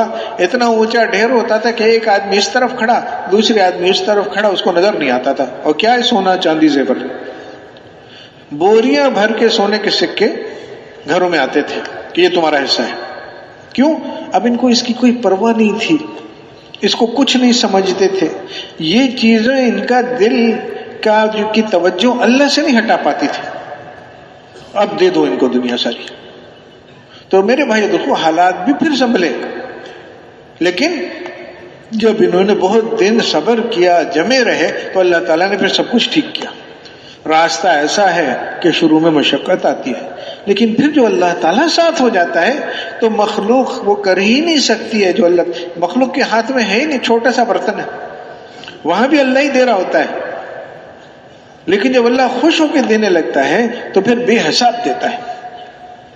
حضرت ابو ہریرہ رضی اللہ تعالیٰ عنہ ان کے مسائل تھے، حضرت ابو ہریرہ رضی اللہ عنہ دیر سے مسلمان ہوئے، مسلمان ہو گئے تھے لیکن حضور صلی اللہ علیہ وسلم کی خدمت میں آخر میں آئے، آخری 3 سال ملے ان کو، اب ان کو احساس تھا کہ میں بہت دیر سے پہنچا ہوں، تو انہوں نے جو اپنا مسئلہ بنایا جس چیز کو، وہ تو یہ تھا کہ مجھے حضور صلی اللہ علیہ وسلم کی ایک بات مجھ سے چھوٹ نہ جائے، اور سنتے رہتے تھے، یاد کرتے رہتے تھے، دیکھتے رہتے تھے، اور کسی کام میں لگنے کو تیار نہیں تھے کہ ایسا نہ ہو کہ حضور صلی اللہ علیہ وسلم حجرہ شریف سے باہر آئیں، مسجد میں آ کے وہ بات کریں اور میں کہیں بازار میں پھر رہا ہوں۔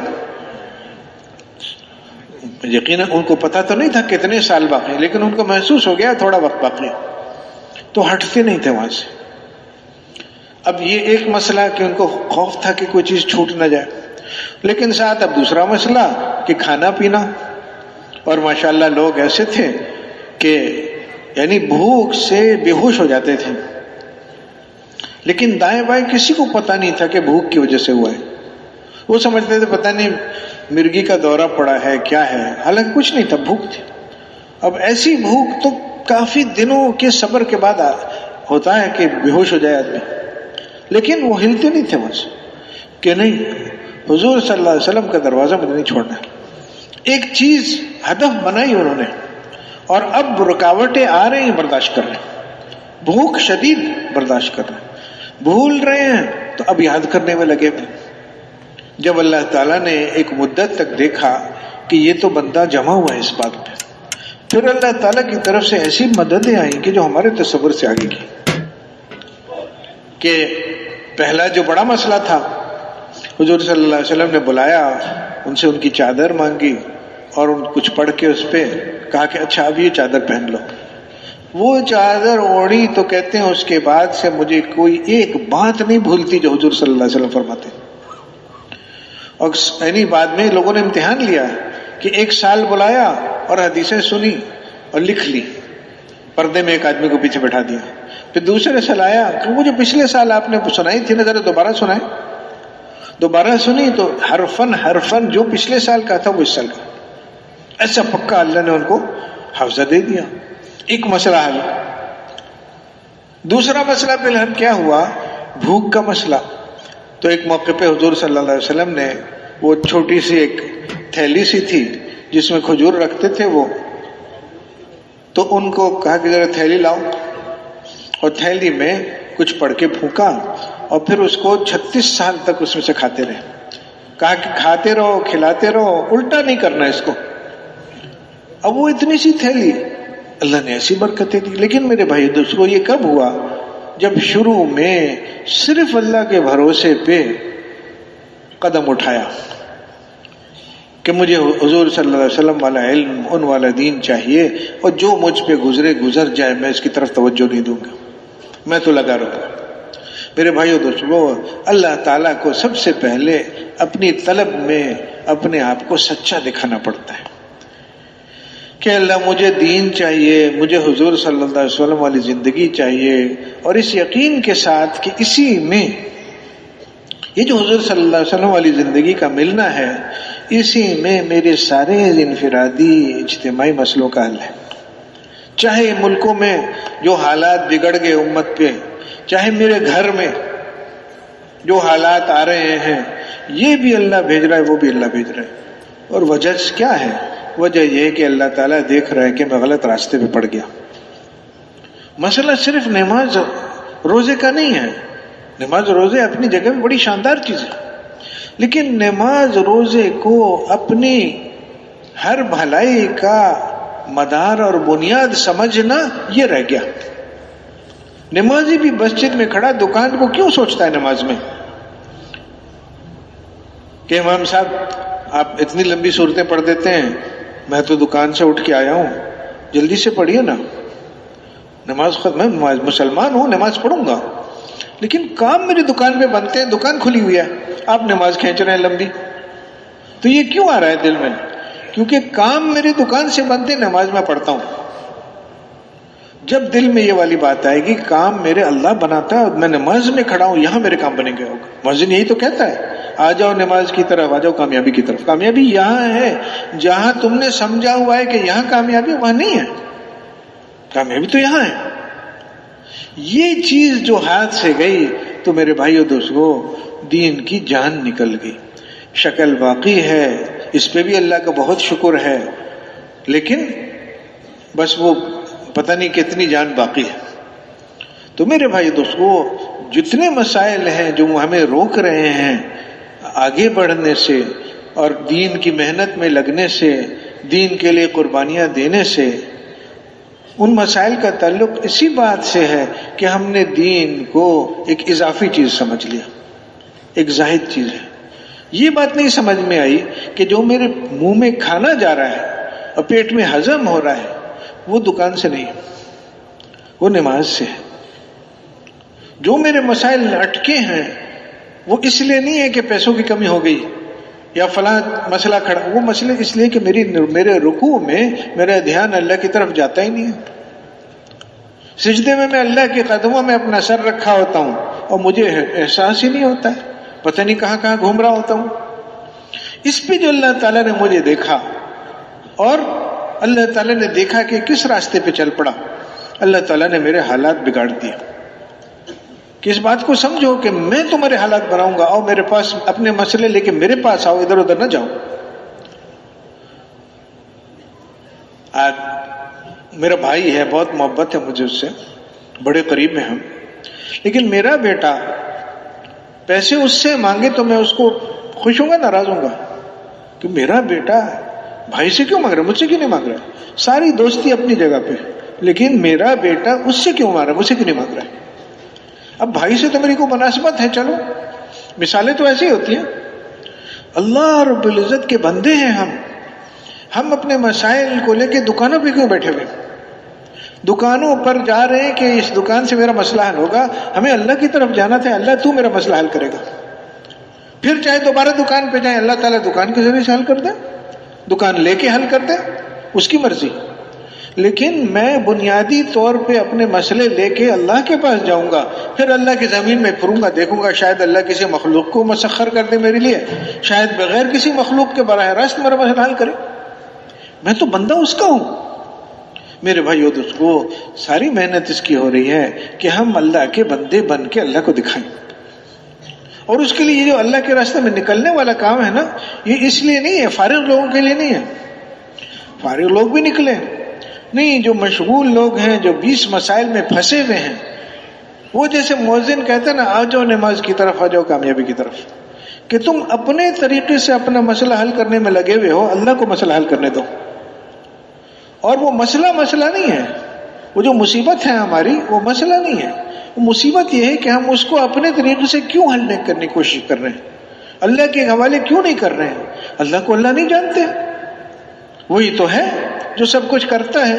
یہ مسئلہ بھی اسی نے کھڑا کیا، اسی لیے کھڑا کیا کہ اس مسئلے سے ہٹو، میری طرف سے آؤ اور دیکھو میں کیسے اس کو حل کرتا ہوں. کہ کیسے یعنی آسان واضح طور پہ فرمایا کہ جو اللہ تعالیٰ پر بھروسہ کرتا ہے اللہ اس کے لیے کافی ہے. اور فرمایا کہ اگر تم اللہ تعالیٰ پہ ویسے بھروسہ کرتے جیسے اللہ تعالیٰ کا حق ہے، تو اتنی آسانی سے اللہ تعالیٰ تمہارے مسائل حل کرتا کہ جیسے پرندے صبح کو اپنے گھونسلوں سے اٹھتے ہیں خالی پیٹ اور شام کو بھرے پیٹ واپس آتے. تو یہ جو ایک پہاڑ بن گیا معاش کا اور حالات خراب ہو گئے اور قیمتیں بڑھ گئیں اور فلانا، اور ارے بھائی یہ کچھ نہیں ہے. اس کے پیچھے جو مسئلہ ہے وہ بڑی مصیبت ہے کہ مسائل کو ہم نے ان چیزوں میں سمجھ لیا. مسئلہ تو یہ ہے کہ اللہ تعالیٰ کو راضی کرنے میں ہمارے مسئلے کا حل ہم ڈھونڈتے کہ اللہ یہ کیا بات ہو گئی. حضور صلی اللہ علیہ وسلم پر جو سب سے سخت دن گزرا ہے طائف کا دن تھا، خود ہی فرمایا. تو اس کے بعد پھر کیا ہے کہ اللہ تعالیٰ سے حضور صلی اللہ علیہ وسلم نے جو التجا کی وہ کیا کی کہ اللہ یہ جو تو نے مجھے ان لوگوں کے حوالے کر دیا جو اپنے کڑوے منہ سے مجھے دیکھتے ہیں اس طرح، تو اے اللہ تو ناراض تو نہیں ہے؟ بھائی یہ مسئلہ ہے کہ اللہ تو ناراض تو نہیں ہے، اور اگر تو ناراض نہیں ہے تو مجھے کوئی پرواہ نہیں. ٹھیک ہے پھر آتے جائیں حالات، یہ اللہ بھیج رہا ہے اور اللہ تعالیٰ یہی چاہتا ہے تو ہم تیار ہیں. بندہ میں اللہ کا ہوں، اللہ تعالیٰ اپنے بندے پہ کوئی حال ڈالے تو ڈالے، ناراض نہ ہو بس. اگلی بات ساتھ فرما دی، عرض کر دی. اللہ تعالیٰ سے بات کر رہے تھے، عرض کر دی کہ لیکن اے اللہ کوئی ضروری تو نہیں ہے کہ یہی حالات تو میرے اوپر ڈالے، عافیت کے ساتھ مجھے چلا لے. وہ بھی ساتھ کہتی. تو میرے بھائی دوستو، اللہ کے راستے میں نکلنے میں جو رکاوٹ بنتی ہے وہ کیا بات ہے؟ حالات ہیں. اللہ تعالیٰ ہم سب کو اس کی سمجھ دے کہ یہ جو حالات اللہ تعالیٰ انفرادی اجتماعی لا رہا ہے وہ اس بات کی وجہ سے اس لیے لا رہا ہے کہ اپنی طرف متوجہ کر رہا ہے کہ میری طرف آؤ. اللہ کا دین اللہ کے دین کی محنت، یہ چیز ہمارے ذمے تھی. اس کو چھوڑ کے ہم نے سوچا کہ ٹھیک ہے وہ بھی کر لیں گے، لیکن پہلے میں اپنا مسئلہ سنبھالوں. ارے بھائی یہ مسئلہ آیا اس لیے کہ میں سنبھالنے میں لگ گیا. حضور صلی اللہ علیہ وسلم کے گھر والے بڑے صبر والے تھے، اتنا جلدی کوئی شکایت کوئی بات نہیں ہوتی تھی، لیکن بہت مشقتوں میں، ہم مشقتوں کا تصور نہیں کر سکتے جن میں ان کی زندگیاں گزری. تو کسی موقع پہ کبھی درخواست کر دیتے ہیں کہ اللہ کے رسول اب تھوڑی سی کشادگی آ گئی، صحابہ کرام کے گھروں میں بھی تھوڑا بہت ہو گیا، تو آپ ہمیں بھی کچھ ہمارا خرچہ بڑھا دیجئے، کچھ انتظام کر دیجئے. تو حضور صلی اللہ علیہ وسلم ان کو اللہ رب العزت کی طرف سے وہ جو آیت ہے وہ پڑھ کے سناتے تھے کہ آپ کیا ہے، آپ کا کام ہے، آپ اپنے گھر والوں کو نماز کا کہیے، خود بھی نماز پہ جمیے. پھر میرا کام ہے کہ میں رزق دیتا ہوں، ہم آپ سے تھوڑی روزی کمانا چاہتے ہیں، روزی تو ہم دیں گے. کہ ایک اللہ کا کام ہے، ایک ہمارا کام ہے. ہم اپنا کام چھوڑ کے اللہ کا کام کرنے کی کوشش میں لگیں گے تو ہم ہرگز 2 قدم نہیں چل سکیں گے. مشکلات بڑھتی چلی جائیں گے، بڑھتی چلے جائیں. اب حل کیا ہے مشکلات کا؟ یہ نہیں کہ اور زور لگاؤ کہ 2 نوکریاں تھیں 2 اور کر لو، نہیں. حل یہ ہے کہ لوٹو اس چیز سے، وہ کام جو اللہ نے ذمہ لگایا تھا جیسا تیسا ٹوٹا پھوٹا جو کر سکتے ہو کرنا تو شروع کرو. دیکھو اللہ تعالیٰ اس کو آہستہ آہستہ سنبھالے گا.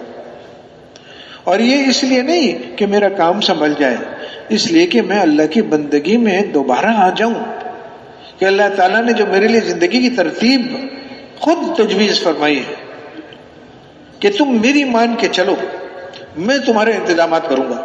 تمہارا کام خود بھی اس میں لگنا کہ میں اللہ کے ماننے میں لگوں گا اور لوگوں کو بھی اسی میں لگاؤں گا، اور باقی میرا کام. اور جیسے عام ہمارا مشاہدہ ہے کہ کسی کی کوئی وہ پولیس والا ہوتا ہے، وہ چوراہے پہ کھڑا ہوتا ہے، کبھی ہاتھ اوپر کرتا ہے، کبھی نیچے کرتا ہے، کبھی ادھر دیکھتا ہے، کبھی ادھر دیکھتا ہے، اور کوئی کہے کہ بھئی کوئی کام کرو، کیا یہ کیا تماشا کر رہے ہو تم؟ وہ ہنس کے کہے گا اسی تماشے پہ مجھے سب کچھ ملتا ہے. اس کے ذمہ نہیں ہے آگے کے پیسے کما کے لاؤ کہیں سے، وہ حکومت اس کے گھر پہ پہنچائے گی کہ یہ تمہاری تنخواہ لو.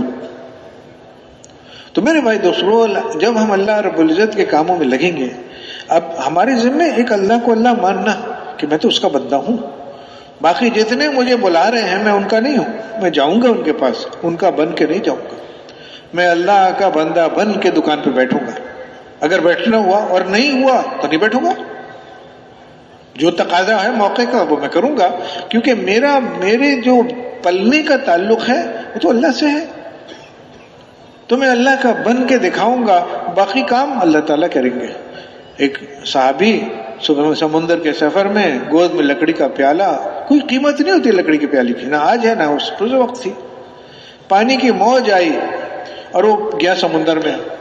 میں ہوتا تو پیچھے چھلانگ مارتا کہ پکڑو، لیکن وہ اللہ کی طرف نظر ایسی تھی کہ اللہ میرا پیالہ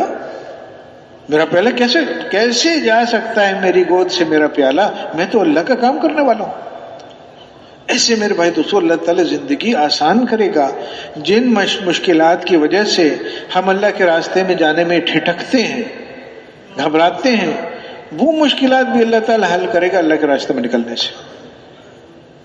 خلاصہ یہی ہے، باتیں ہوتی رہتی ہیں، ہونی بھی چاہیے، سمجھنے سمجھانے کی باتیں ہیں، لیکن میرے بھائی دوستو جب تک اس راستے پر سے قدم ہٹا نہیں اور اس راستے پر پڑا نہیں تو معاملات تو اسی طرح چلتے رہیں گے. اس لیے جو چاہ رہا ہے، اور یہ بات ہے کہ آہستہ آہستہ ہی ہوتا ہے، لیکن جو ایک قدم اٹھانا چاہتا ہے اس بات کی طرف کہ میں تو اللہ کا بندہ بن کے رہنا سیکھنا چاہتا ہوں، اور میں چاہتا ہوں کہ میں اللہ کا کام کروں، اللہ میرا کام کرے، اس کے لیے اللہ تعالیٰ نے بڑا آسان راستہ سامنے رکھ دیا. کوئی ضروری نہیں ہے کہ آدمی عالم بن جائے، بہت اچھی چیز ہے عالم بننا، لیکن سب تھوڑی بن سکتے ہیں. کوئی شیخ بن جائے، کوئی ضروری نہیں ہے، اچھی بات ہے کوئی بن جائے، لیکن ساری امت عالم بنے، شیخ بنے، یہ تو مشکل ہے. لیکن یہ راستہ سب کے لیے کہ نکلو اللہ کا بندگی سیکھنے کے لیے، لوگوں کو اللہ کی بندگی کی طرف بلانے کے لیے کوشش میں لگ جاؤ، اپنی جان مال لگاؤ، حالات بگڑ رہے ہیں گھبراؤ نہیں، وہ بھی اللہ سنبھالے گا۔ جیسے حضرت ابوبکر رضی اللہ تعالیٰ عنہ نے جب زمانہ حضور صلی اللہ علیہ وسلم کا وصال ہوا تو بہت حالات بگڑے، آپ نے سنا ہی ہوگا، بہت حالات بگڑے۔ ان حالات کے حل کے لیے کیا کیا؟ خود بھی نکلے، سب کو نکال دیا چلو، اور اللہ تعالیٰ نے 1.5 مہینے میں وہ سارے انتہائی خطرناک حالات کو سب کو سنبھال لیا۔ باہر سے حملہ ہو رہا تھا، رومی حملہ کر رہے تھے کہ یہ جو ہستی ہیں جن کی وجہ سے اللہ کی مدد ہوتی تھی، یہ تو چلے گئے نا، اب حملہ کرو ان پہ۔ اندر سے لوگ مرتد ہونے لگے، کوئی کہتا ہے ہم زکوٰۃ نہیں دیں گے۔ 3 عدد نبوت کے دعویٰ کرنے والے کھڑے ہو گئے کہ ہم بھی یہی کام کریں گے جو انہوں نے کیا۔ ان کو کیا پتا وہ نبی تھے، آپ ہیں نہیں، زمین آسمان کا فرق ہے۔ لیکن یہ سب چاروں طرف سے حالات آئے، چاروں طرف سے حملہ ہوا، تو حضرت ابوبکر رضی اللہ تعالیٰ عنہ کو اللہ نے سمجھ دی اس موقع کی، اور کہا کہ بھئی سب نکل جاؤ، اور یہ حالات اللہ سنبھالے گا، ہم نہیں سنبھال سکتے۔ اور جب نکلے تو اللہ تعالیٰ نے کچھ دن آزمایا، انہوں نے دن رات محنت کی، نہ چین دیکھا، نہ آرام، نہ کھانا نہ پینا، پھرتے رہے اور سب کو پھرایا۔ 40 دن بعد اللہ تعالیٰ نے وہیں پہنچا دیا حالات کو جہاں حضور صلی اللہ علیہ وسلم چھوڑ کے گئے تھے۔ تو آج بھی میرے بھائی دوستو، اگر ہم وہ برکتیں، وہ رحمتیں دیکھنا چاہتے ہیں کہ جو بنیاد تھی صحابہ کرام کی محنت کی، زندگی کی، وہ ہمارے لیے میسر ہے، آسان ہے، لیکن وہ اللہ تعالیٰ پر بھروسہ کر کے قدم اٹھانا پڑے گا۔ الحمدللہ ساتھی بہت سے یہاں بیٹھے ہوئے ہیں، بہت سو کا اچھا خاصا وقت بھی لگا ہے، بہت مبارک ہو۔ لیکن شاید اس وقت جو سب سے قیمتی سرمایہ ہے نا امت کا، یہ وہ لوگ ہیں جنہوں نے ابھی تک 4 مہینے نہیں لگایا۔ یہ جو چل پڑے کچھ نہ کچھ کر ہی رہے ہیں، لیکن ان میں وہ لوگ ہوں گے کہ جو جب چلیں گے تو ان کی قربانیوں پہ اللہ تعالیٰ ساری امت کا مسئلہ حل کرے گا۔ اس لیے درخواست ہے کہ خاص طور سے جو ایسے ساتھی ہیں جو اجتماع کے لیے آئے، دعا کے لیے آئے، اور کوئی ایسا محبت ہی میں آئے، درخواست ہے کہ شاید آپ ہی میں وہ چھپا ہوا ہے ہیرا کہ جس کی برکت سے سب کا مسئلہ حل ہوگا۔ 4 مہینے یہیں سے کل دعا تک لے لے وقت، لیکن نام آج لکھا دیں کہ 4 مہینے نقد کون تیار ہے، یہیں سے انشاءاللہ اجتماع گاہ سے آگے جائیں گے۔ فرمائیں بھائی ماشاءاللہ۔